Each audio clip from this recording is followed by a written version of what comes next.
If you can do an investment for your future, then go for it. Ano po? Kung magagawa mo, kung kaya mo na mag-invest para sa iyong kinabukasan, then gawin mo ito. Ano po? Huwag po tayo maging katulad dun sa taong one day millionaire tapos 1 month laborer. Di ba? Huwag po tayong ganon. Ano po? Isang buwan ka magtatrabaho, tapos pag sweldo, ubusin mo lang sa loob ng isang araw. Hindi po dapat ganon. Mag-isip-isip din, magplano din patungkulo sa kinabukasan kasi nga ay napaka-importante yan sa ating pong buhay.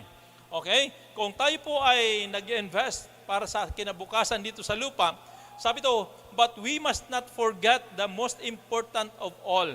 Ano po yon?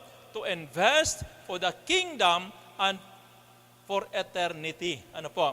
So, yun dapat natin hindi makalimutan o dapat natin paglaanan talaga ng ating pong buhay. Kung mag-invest man tayo, higit sa lahat, mag-invest po tayo for the kingdom of God and for eternity. Yun ang pinaka-importante sa lahat. Nag-invest ka nga sa buhay mo dito sa lupa, tapos matatapos naman yun kapag namatay ka, di ba? Pero kaya ni-encourage po natin ng bawat isa na hanggat maaari, kung mag-invest tayo para sa pangkaharian ng Diyos. O kaya para sa pangwalang hanggan. Kaya dapat gumawa tayo ng mga bagay na mayroong tinatawag na eternal value. Yan.